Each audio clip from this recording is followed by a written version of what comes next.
In today's video, I'm going to teach you how to change opacity on CapCut PC. If you need to make an overlay transparent, smoothly fade a title banner into your footage, or blend a graphic shape more naturally into the background. This is one of the easiest adjustments you can make inside CapCut.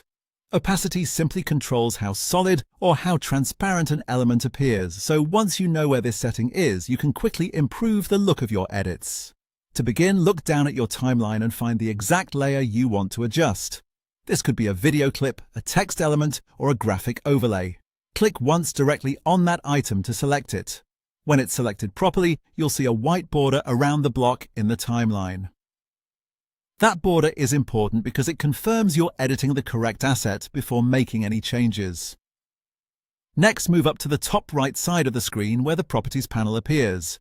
In that workspace, click on the Main Video tab, then make sure the basic submenu just beneath it is selected. This section contains the core controls for the selected item, including the visual adjustments you'll use most often.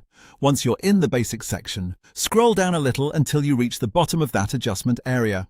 There you'll see the setting labeled Opacity. In most cases, it starts at 100%, which means the selected element is fully visible and completely solid. To make it more transparent, click and drag the opacity slider to the left. For example, bringing it down to around 60% is a great starting point if you want the layer to blend in without disappearing too much. As you move the slider, keep an eye on the preview window. You'll be able to see the change in real time, which makes it easy to fine-tune the exact level you want.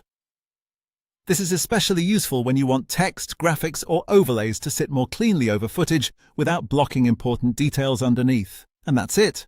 In just a few clicks, you can control how transparent your selected layer appears and create a much more polished, professional-looking result. Once your opacity looks right in the preview, you're all set. Done.